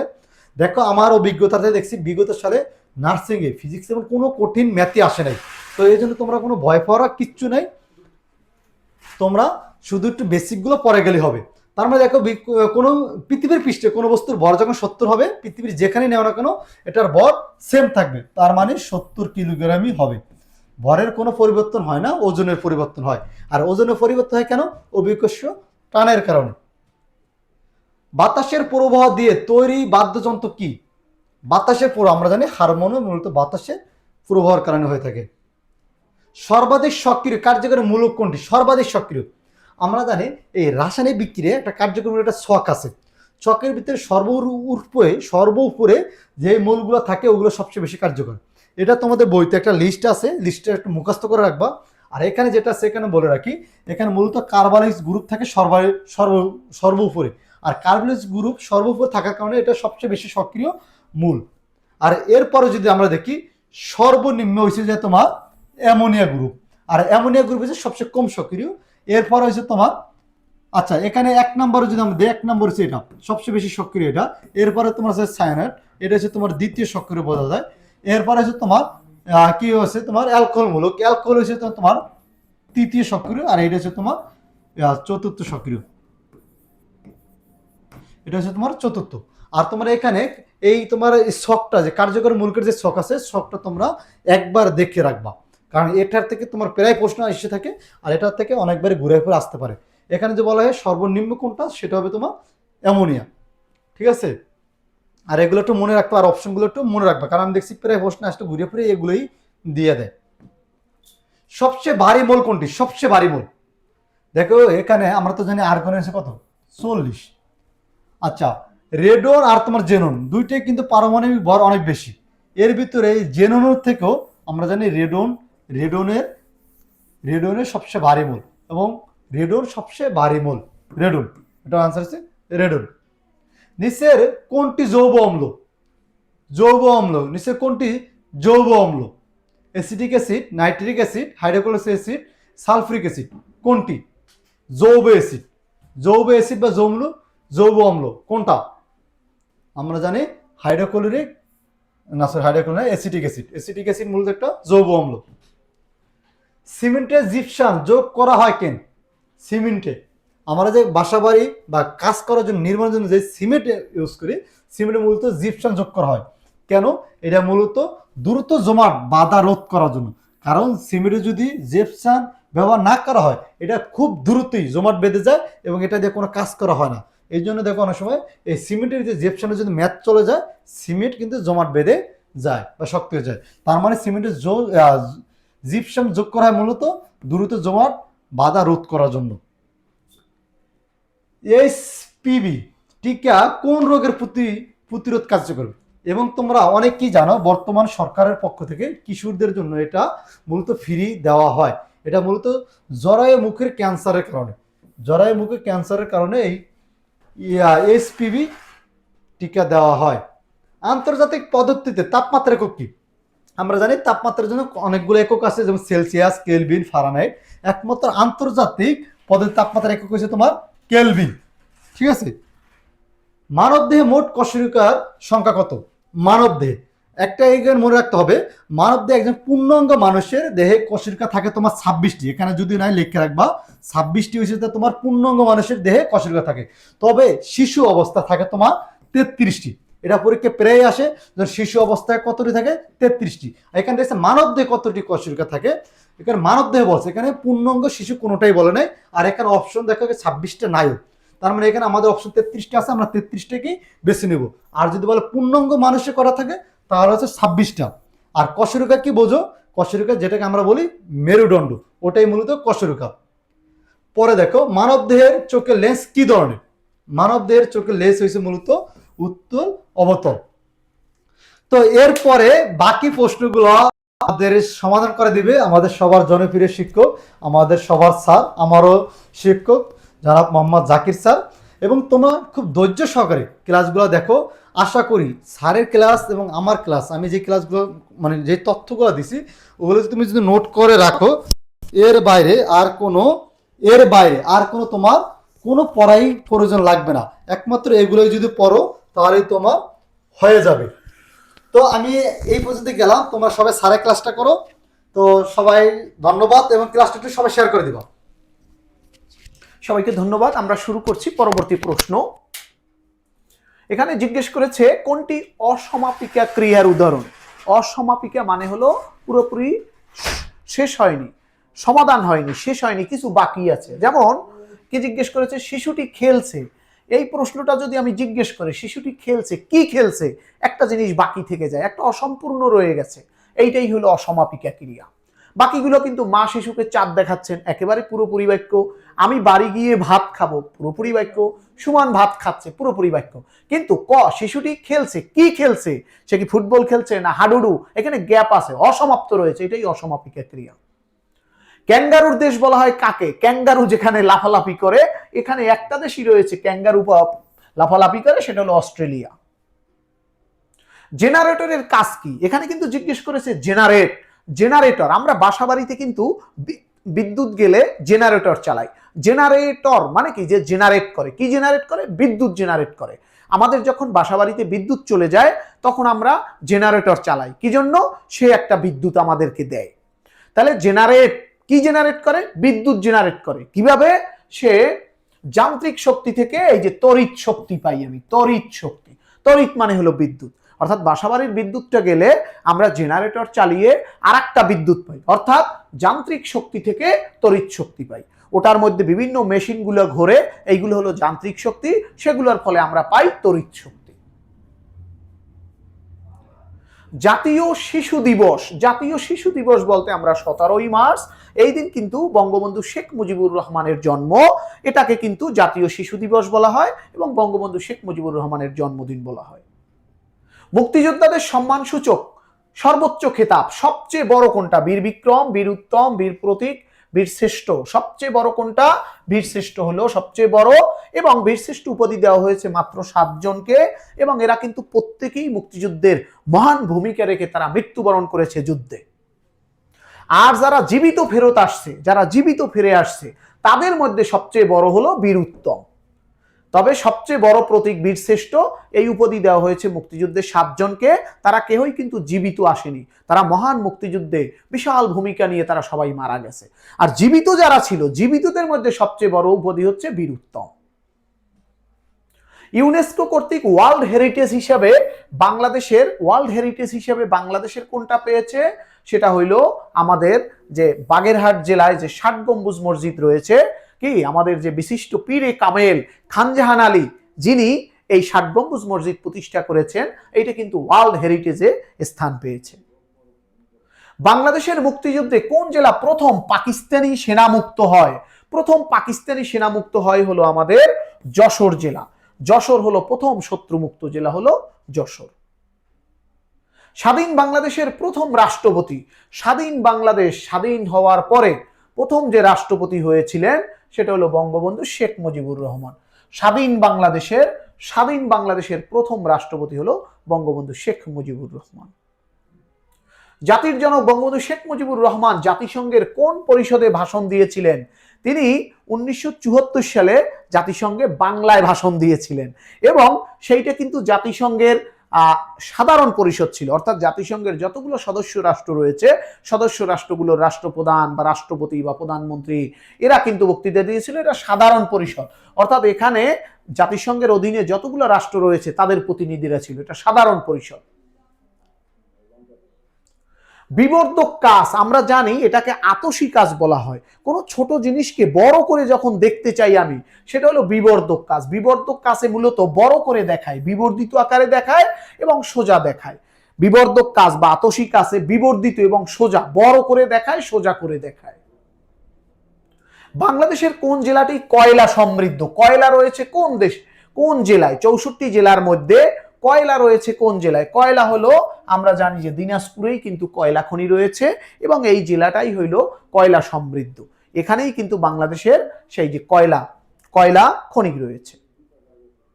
বাংলাদেশের জাতীয় সঙ্গীতের সুরকার, আমরা জানি যে জাতীয় সঙ্গীতের প্রথম 10 লাইন কিন্তু আমরা জাতীয় সঙ্গীত হিসেবে গাই, এবং যন্ত্র সঙ্গীতে কিন্তু 4 লাইন বাজানো হয়। ওকে, এখানে এই যে জাতীয় সঙ্গীত, এটা কিন্তু বিশ্বকবি কাজী নজরুল ইসলাম এটা লিখেছিলেন, এবং এটা 1905 সালে যখন দুই বাংলা ভেঙ্গে যায়, অর্থাৎ লর্ড কার্জন, সেই ব্রিটিশ যে গভর্নর ছিল আমাদের এখানে, লর্ড কার্জন, তিনি দুই বাংলাকে ভেঙ্গে ফেলেছিলেন, যেটাকে আমরা বলি কি বঙ্গ আইন, বাংলাকে ভেঙ্গে ফেলো, সেই পশ্চিমবঙ্গ পূর্ববঙ্গ। এটা কিন্তু 1905 সালে হয়েছিল। পরবর্তীতে এই জাতীয় কবিতা এই বাংলাকে ভালোবেসে, পূর্ব বাংলাকে ভালোবেসে, এই দুই বাংলা ভাঙ্গার কারণে সেখানে আত্মীয় স্বজনের মধ্যে বিচ্ছেদ ঘটে যায়। অনেকের শ্বশুর বাড়ি রইল পশ্চিমবঙ্গে, শ্বশুর বাড়ি জামাই বাড়ি হলো পূর্ববঙ্গে, অনেকের নানা বাড়ি পূর্ববঙ্গে, অনেকের নিজেদের বাড়ি পশ্চিমবঙ্গে। এভাবে আত্মীয় স্বজনের মধ্যে এই যে দুই বাংলা ভেঙ্গে ফেললো, এতে বিচ্ছেদ ঘটে যায়। তখন এই কবিতা আমার সোনার বাংলা আমি তোমায় ভালোবাসি, এটা করা হয়েছিল, এবং এটা মুক্তিযুদ্ধের সেই স্বাধীনতার পর এটাকে জাতীয় সঙ্গীত হিসাবে নেওয়া হয়। এটা রবীন্দ্রনাথ ঠাকুর নিজেই লিখেছেন, নিজেই সুর করেছেন। সিলেট কোন নদীর তীরে অবস্থিত? আমরা জানি সিলেট হলো সিলেট বিভাগের 4টা জেলা, সিলেট, হবিগঞ্জ, সুনামগঞ্জ, নেত্রকোনা, এই 4টা জেলা। এখানে সিলেট যেটা জানি এটা সুরমা নদীর তীরে অবস্থিত। বাংলাদেশের সর্বদক্ষিণের দ্বীপ কোনটি? সর্বদক্ষিণের দ্বীপের নাম হলো সেরা দ্বীপ। মনপুরা দ্বীপটা কিন্তু ভোলায়, এটা তো দক্ষিণে নয়। সেন্ট মার্টিন, এটা হইল মহেশখালী উপজেলায়, কক্সবাজার জেলার। সন্দ্বীপ চট্টগ্রামে অবস্থিত। ওকে, ভাওয়াইয়া কোন অঞ্চলের লোকসঙ্গীত? ভাওয়াইয়া আমরা জানি রংপুর অঞ্চলের মানুষ যখন গাড়িতে করে কোনো মাল জিনিস নেয়, গরুর গাড়ি, সেটা হতে পারে মহিষের গাড়ি, সেখানে কিন্তু তারা যে গানগুলা গায় সেটাকে ভাওয়াইয়া গান বলে। যেমন আমরা যে অত্যন্ত জনপ্রিয় গান শুনি, ও কি গাড়িয়াল ভাই আমি কত রব, আমি পন্থ চাহিয়া, এই যে ভাওয়াইয়া গান রয়েছে, এটা কিন্তু মূলত রংপুর অঞ্চলের সেই বিখ্যাত এবং জনপ্রিয় গান। এবার 21শে ফেব্রুয়ারিকে আন্তর্জাতিক মাতৃভাষা দিবস হিসাবে ঘোষণা করেছে কারা? এটা হলো ইউনেস্কো আমাদের 21শে ফেব্রুয়ারি 1952 সালের 21শে ফেব্রুয়ারিকে আন্তর্জাতিক মাতৃভাষা দিবস হিসেবে ঘোষণা করেছে ইউনেস্কো। স্বাধীন বাংলা বেতার কেন্দ্র, অর্থাৎ বাংলাদেশের মুক্তিযুদ্ধে এই বেতার কেন্দ্র হিসেবে সবচেয়ে বেশি ভূমিকা পালন করেছে স্বাধীন বাংলা বেতার কেন্দ্র। এটা চট্টগ্রামের কালুরঘাটে স্থাপন করা হয়েছিল। কালুরঘাট বেতার কেন্দ্র, এইখান থেকেই কিন্তু শহীদ প্রেসিডেন্ট জিয়াউর রহমান বঙ্গবন্ধু শেখ মুজিবুর রহমানের নামে বাংলাদেশের স্বাধীনতা ঘোষণা করেছিলেন। সেই কালুরঘাট বেতার কেন্দ্র, যেটা চট্টগ্রামের কালুরঘাটে অবস্থিত, স্বাধীন বাংলা বেতার কেন্দ্র। এবং মুক্তিযুদ্ধে কিন্তু এই বেতার কেন্দ্র, এই মুক্তিযোদ্ধারা এটা কিন্তু এটাই সবচেয়ে বেশি ভূমিকা পালন করেছে, এই স্বাধীন বাংলা বেতার কেন্দ্র বাংলাদেশের মুক্তিযুদ্ধের ক্ষেত্রে। জাতিসংঘের শিশু অধিকার কনভেনশন অনুযায়ী শিশু কারা? যারা 18 বছরের নিচে তাদেরকেই শিশু বলা হয়। সুতরাং 18 বছরের নিচে যারা রয়েছে তারা হলো বালক বা বালিকা। এই ধরনের বিবাহ কিন্তু বাল্য বিবাহ, এবং এটা বাংলাদেশে অপরাধ, এটা অপরাধ হিসেবে গণ্য। পৃথিবীর প্রথম ব্যক্তি হিসেবে মহাকাশে ভ্রমণ করেছিলেন, মহাকাশে ইউরি গ্যাগারিন কিন্তু চারপাশে ঘূর্ণায়ন করেছিলেন, ওকে, মহাকাশে। আর নীল আর্মস্ট্রং তিনি হলো চাঁদে প্রথম নেমেছিলেন। তবে মহাকাশে ভ্রমণ করেছিলেন হলো ইউরি গ্যাগারিন, আর নীল আর্মস্ট্রং চাঁদে চাঁদে চাঁদে প্রথম পা রেখেছিলেন। মহাকাশে ভ্রমণ করেছিলেন ইউরি গ্যাগারিন, এটা সঠিক উত্তর, Yuri Gagarin. Which one is the opposite word of professional? Professional বলতে একেবারে কাজকর্মে যিনি প্রফেশনাল, মানে কি দক্ষ। প্রফেশনাল বলতে যিনি সবসময় সঠিকভাবে কাজ করেন সেটাকে বলা হয় প্রফেশনাল। এটার বিপরীত শব্দ হলো অ্যামাতুর। অ্যামাতুর হচ্ছে এটার বিপরীত শব্দ, অর্থাৎ যিনি সঠিক সুনিপুণভাবে কাজ করেন না সেটাকে অ্যামাতুর বলা হয়। The abstract noun young, young এর অ্যাবস্ট্রাক্ট এটার গুণবাচক হলো ইয়াং, মানে কি যুবক। ইয়াং, ইয়াং শব্দের গুণবাচক বা অ্যাবস্ট্রাক্ট নাউন হচ্ছে ইয়ত, যুবক। Fill up, fill up the blank with correct pronoun. You must explain, you must এখানে তোমাকে প্রোনাউন দ্বারা, প্রোনাউন দ্বারা ফিল আপ করতে বলছে। প্রোনাউন এখানে your self, our self, her self, যত সেলফ আছে সবগুলোই হচ্ছে প্রোনাউন। ওকে, তাহলে এখানে জিজ্ঞেস করেছে ইউ মাস্ট এক্সপ্লেইন, তাহলে ইউ এর পরে কি হয়? ইয়োর সেলফ মোর ক্লিয়ারলি, তুমি তোমাকে ভালোভাবে ক্লিয়ার করো, পরিষ্কার পরিচ্ছন্নভাবে বুঝাও যে তুমি কি বলতে চাচ্ছ। ইয়োর সেলফ হবে, ইউ থেকে ইয়োর সেলফ হবে। এবার জিজ্ঞেস করেছি কি একটা correct, Lata is a singer, she sings, Lata একজন গায়ক, শি সিংস সে গায়, কেমন? সে গায় কেমন? বিউটিফুল, সে বিউটিফুল খুব ভালো সুন্দরভাবে গায়, সে বিউটিফুল চমৎকার গায়। এবার জিজ্ঞেস করছে যে ডাই, ডাই মানে মৃত্যুবরণ করা, এটা স্যাক্রিফাইস অর্থে কোনটা ব্যবহার করা হয়? অর্থাৎ ডাই মানে মারা যাওয়া, কিন্তু স্যাক্রিফাইস মানে কি? স্যাক্রিফাইস মানে হলো আত্ম উৎসর্গ, দেশের জন্য যারা উৎসর্গ করে।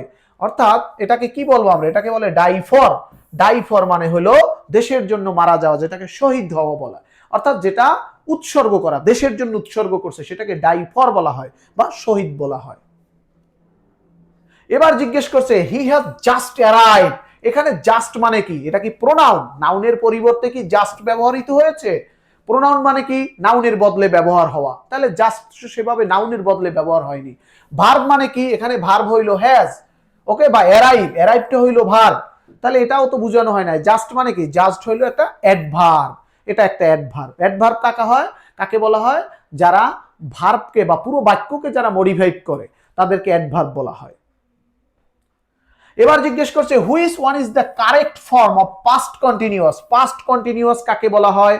পাস্ট কন্টিনিউয়াস হলো এই বাক্য, he was doing his homework, he was doing, I was coming, এরকম বাক্য এই একটাই আছে শুধু ক। অর্থাৎ past continuous I am eating, sorry I was eating হবে was, I was eating, they were eating, he was eating, he was doing, এইগুলো হচ্ছে পাস্ট কন্টিনিউয়াস।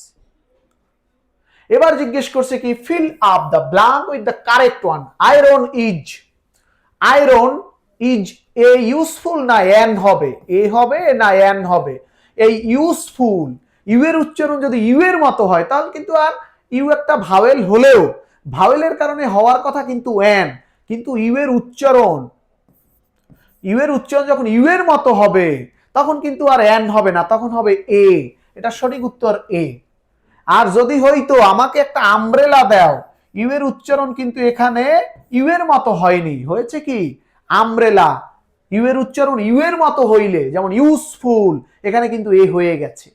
আর যদি ইউ এর উচ্চারণ আই এর মতো হয় তখন হবে an. Give me an umbrella, আমাকে একটা ছাতা দাও। Find the correct spelled word, এখানে সঠিক একেবারে সঠিক বানান কোনটা? সেটা হলো অ্যাডভেন্টিটিয়াস। অ্যাডভেন্টিটিয়াস মানে কি? একেবারে সেই অ্যাডভেঞ্চার যারা করতে পারে, সাহসী যারা, তাদেরকে অ্যাডভেন্টিটিয়াস বলে। দুইটা একই বানান, দুইটাই কারেক্ট, দুইটা হুবহু এক। অ্যাডভেন্টিটিয়াস।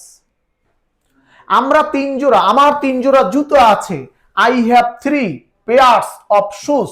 পেয়ার্স অফ, যেহেতু 3 জোড়ার কথা বলছে, তাহলে 3 pair, P A I R S, pairs of shoes হবে S H O E H, shoes. 3 pairs of shoes. ক। এবার জিজ্ঞেস করছে select the correct direct form, একটা ডাইরেক্ট বাক্য জিজ্ঞেস করেছে। I told Ranu that the car had to be sent. তাহলে the car had to be Saint বলা আছে, তাহলে এখানে কি হতে পারে? I said to Ranu the কার, এখানে শুরুতেই যদি সেড থাকে তাহলে এখানে তো হবে the car has to be Saint. এটা খ হবে। খ কিভাবে হবে? শুরুতেই যেহেতু সেইড আছে, তাহলে ভিতরে আর হ্যাজ দেওয়ার দরকার, ভিতরে আর হেড দেওয়ার দরকার নেই। The I said to Ranu the car has to be sent for servicing. What is the correct meaning? To keep one's temper, একজনের টেম্পার শান্ত করে রাখা, এটাকে কি বলে? রিমেইন কাম, শান্ত হওয়া। Select the most appropriate antonym of the hospitality.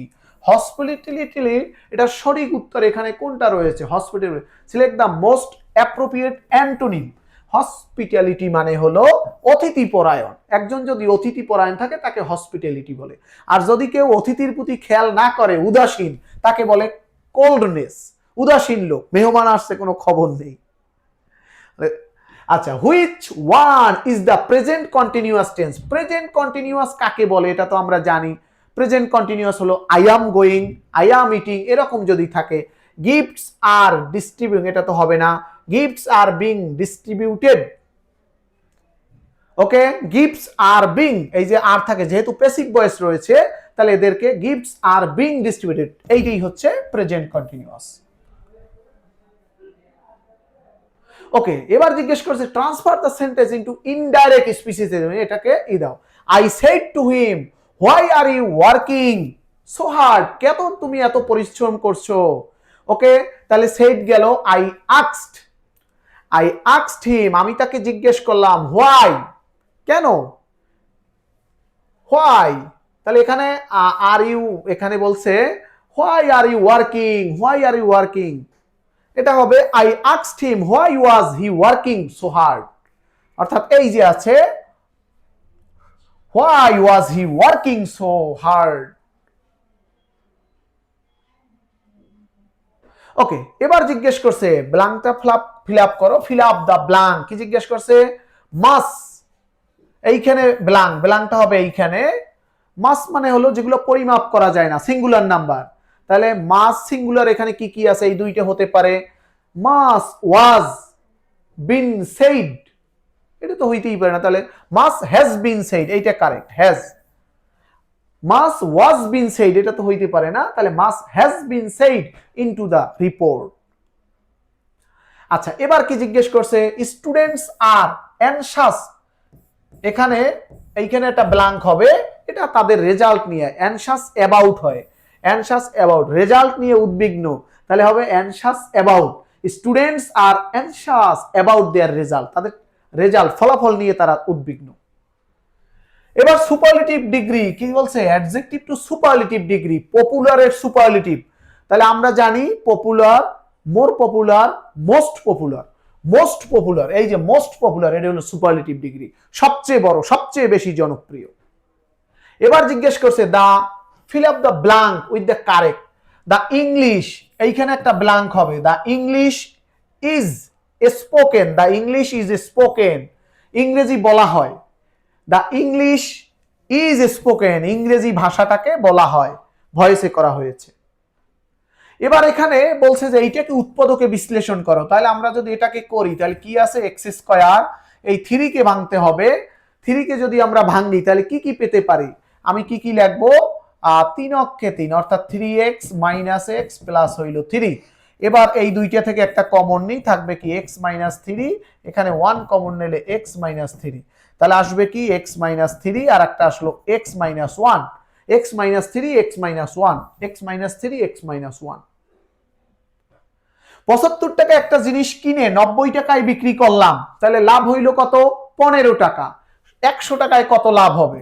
তাহলে 75 টাকায় লাভ হইল 15 টাকা, 1 টাকায় লাভ হবে 75, নিচে উপরে 15, 100 টাকায় লাভ হবে উপরে যাবে 100, 15 15, 5 15 75, 5 5, 5 20 100, 20 টাকা, 100 টাকায় 20 টাকা লাভ হলো।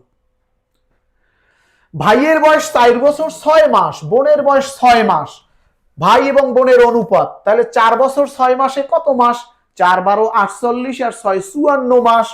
আর এই পাশে বোনের আছে 6 মাস, তাহলে দুইটা যদি কাটাকাটি করি 6 নং 54, উপরে রইল 9, নিচে রইল 1, 9 অনুপাত 1।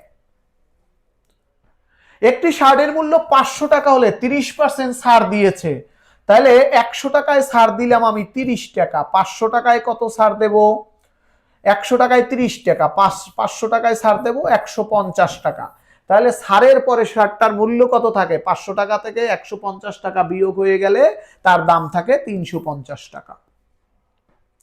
একটি প্রকৃত ভগ্নাংশের হর লব অপেক্ষা 4 বেশি, তাহলে হর হইল উপরে থাকে, ওকে আমরা বুঝলাম উপরে হইল লব, নিচে থাকে হর। আমরা জানি যে দুধের যে স্বর সেটা থাকে কিন্তু উপরে, আর অঙ্কের ক্ষেত্রে যে আমরা স্বর বা হর যেটাই বলি সেটা কিন্তু থাকে নিচে। তাহলে উপরে রইল লব আর হর হইল, ওকে নিচে রইল হইল হর হলো নিচে, লব অপেক্ষা 4 বেশি। তাহলে লব যদি হয় x, তাহলে হর কত হবে? x + 4। এবার জিজ্ঞেস করছে ভগ্নাংশটি যদি বর্গ করি তাহলে যেটা পাওয়া যায় সেক্ষেত্রে হর লব অপেক্ষা 40 বেশি। এই যে নিচে রয়েছে হর, এটাকে যদি বর্গ করি, উপরেরটাকে বর্গ করি এবং এতে যদি বিয়োগ করি তাহলে 40 বড় হয়। আবার বলছি, তাহলে নিচেরটাকে যদি বর্গ করি তার মানে কি x + 4 এর হোল স্কয়ার বিয়োগ x স্কয়ার। এই হরের বর্গ এবং লবের বর্গ এই দুইটা যদি মানে এই বর্গ করলে বেশি হয়, কত বেশি? 40। অর্থাৎ নিচেরটাকে বর্গ করে উপরেরটাকে বর্গ করে যদি বিয়োগ দিই তাহলে হবে কত? 40 হবে। এবার এখানে কত থাকে? x স্কয়ার, এটাকে ভাঙলে কত হবে? প্লাস 4 দুগুণে 8x প্লাস কত থাকবে? 4 4 16 মাইনাস x স্কয়ার সমান 40। x স্কয়ার কাটা যায়, থাকবে কত? এখানে থাকে হইল 8x আর কত প্লাস 16 মাইনাস হলো 40 সমান হলো 0। তাহলে 8x মাইনাস কত থাকবে? 24 সমান হলো 0। 8 কমন যায়, থাকে x - 3 সমান হলো 0। তাহলে x এর মান পাওয়া গেল 3, অর্থাৎ x এর মান 3। তাহলে এখানে উপরে যদি বসাই 3, নিচে হবে 7। এই যে 3 আর 7, এটাই হলো অ্যান্সার। এবার 1 2 নিচে আছে, এরপরে 4, এরপরে আছে 1 এর নিচে 8, এরপরেরটা কত হবে? 8 দুগুণে 16, তারপরেরটা কত হবে? 16 দুগুণে 32, তারপরেরটা কত হবে? পঞ্চমটা জানতে চাইছে 1 2 3 4 5, 1/32, এটা হলো সঠিক উত্তর। এবার জিজ্ঞেস করছে 12 জন লোক একটা কাজ 9 দিনে করতে পারে, একই কাজ 14 দিনে করলে কত দিনে শেষ হবে? এইখানে 9 দিন নয়, এটা হবে 7 দিনে শেষ করে। 12 জন লোকে একটি কাজ শেষ করে 7 দিনে, তাহলে 12 জনে কাজটা শেষ করে 7 দিনে। সুতরাং একজন লোকে এই কাজটা শেষ করতে অনেক বেশি সময় লাগবে, এই জন্য গুণ হয়ে যাবে। একজন লোকে যখন করবে তখন 12 গুণ 7 84 দিন লাগবে। 14 জনে যদি করে এবার কিন্তু কম লাগবে, তাহলে 14 দিয়ে এটা ভাগ হয়ে যাবে। 7 অক্ষে 7, 7 দুগুণে 14, 2 অক্ষে 2, 6 দুগুণে 12, 6 দিন। একটি ত্রিভুজের ভূমির দৈর্ঘ্য 9 আর উচ্চতা 6, ক্ষেত্রফল কত? ত্রিভুজের ক্ষেত্রফল হাফ ভূমি গুণ উচ্চতা, তাহলে ভূমি গুণ হইল উচ্চতা, আমরা এটা বুঝতে পারলাম। তাহলে হাফ ভূমির মান দেওয়া আছে কত, সেটা বলে দিয়েছে হইল 9 আর উচ্চতা বলে দিয়েছে কত? 6। কাটাকাটি করলে 3 দুগুণে 6, 3 নং 27, 27 হলো এই যে 27 বর্গ মিটার।